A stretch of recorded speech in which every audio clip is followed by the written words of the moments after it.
Hey y'all. So last week I talked about the battle that had been occurring in my mind about, just thinking very negative thoughts about things happening to me. And pretty much since then, I've come to this realization. I've been reading All Hope is Found by Sarah Jakes, and it's really about expectations. I have noticed like these thoughts and very negative thoughts for a very long time in my mind. And to be honest with you, I've been struggling to renew my mind. And just like through prayer and, meditation and fasting and like all of the things. And it has made me feel powerless yet hopeful.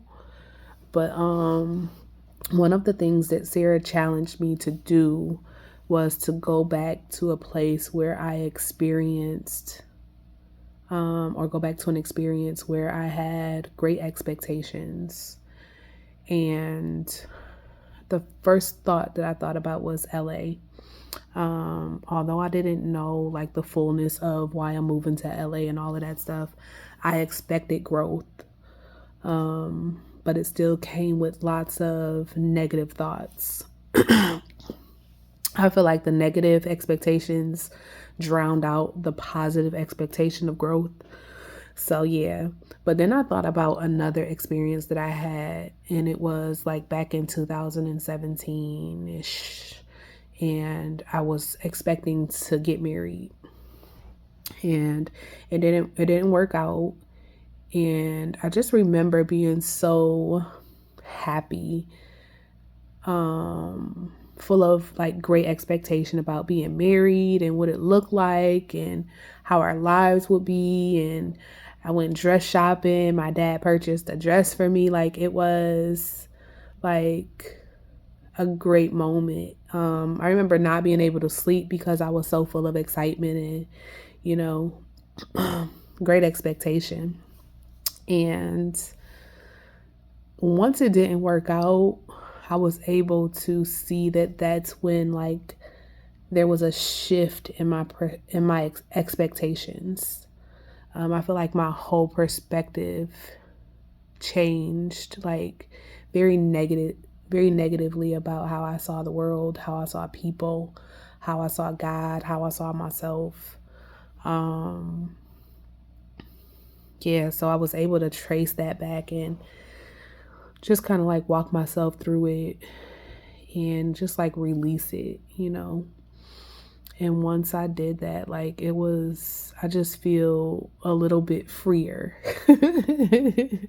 And I'm able to like notice now, like when those negative thoughts come, like I'm able to quickly shift it and, apply an expectation, a good expectation or a positive expectation in a way that feels true to me.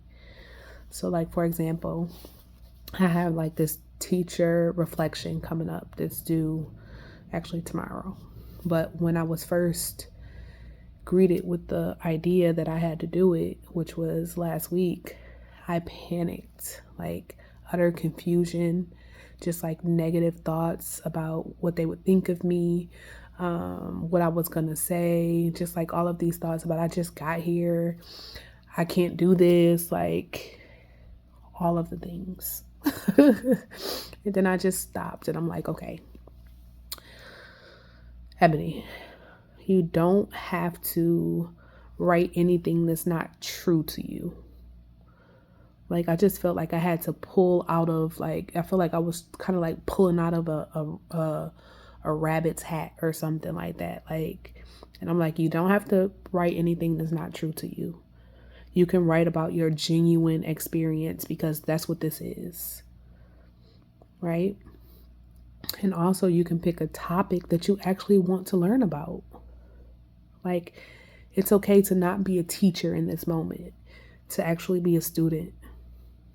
Like, you don't know these methods. Not only are you new to LA, you're new to this teaching method, you know? So let it be an opportunity for for you to learn. And now I really approach writing the paper with peace. I approach it with curiosity and wonder, like, I wonder what I'm gonna learn today. Like, what I'm gonna read today and learn today and apply today. What can I add to this paper that I probably didn't know?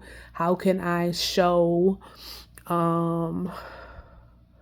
where I've been and where I am now, how have my thoughts changed about children and about how they learn and about my job or my role as a teacher? All of those things. Like, it's all curiosity, mostly curiosity and wonder. So yeah, I have been present more. I have been, y'all see, I found a loctician and I found a barber. So on Saturday, I went to my student's birthday party. I went to get my locks retwisted, and then I came home. I cooked some chili. Oh, excuse me. I cleaned up this house. And even with, my intention was to do my laundry on Saturday, but when I went to the laundromat, it was like packed. There was no wash machines available. So, and I had no intentions on cleaning Saturday. So I was like, okay, well, since the laundromat is packed, I'll just clean up. Like, what? Like, I don't think that I would have ever thought that. Like, I would have been like, oh, they need to fix the wash machines because all of these people, and just like doing all of this, and sitting there mad because I was expecting to wash my clothes and the laundromat was full. But I turned it into something positive, and I was able to like clean up and mop all the floors, sweep all the floors, clean up the bathroom, like all the things, spick and span. I was able to cook myself something to eat. Then Sunday, did I go to church? I did go to church Sunday, and the word was amazing. It was all about taking authority over our lives, taking authority over our stories, taking authority over all the things concerning us. So it lined right up. Taking authority over our minds, like it all lined up. And then I went downtown and found a barber, a Black female barber at that. And then I went to do a little shopping, got a couple pairs of pants for work. And I came back here and just hung out, chilled out, did my laundry on Sunday. All the wash machines was available. And it was good. Like, I feel like I'm finding my flow. I feel like I'm finding myself. I feel like I'm learning, I'm growing, and I'm here for it, y'all. I'm trying to be present. Well, that's it for today. Until next time. Love ya.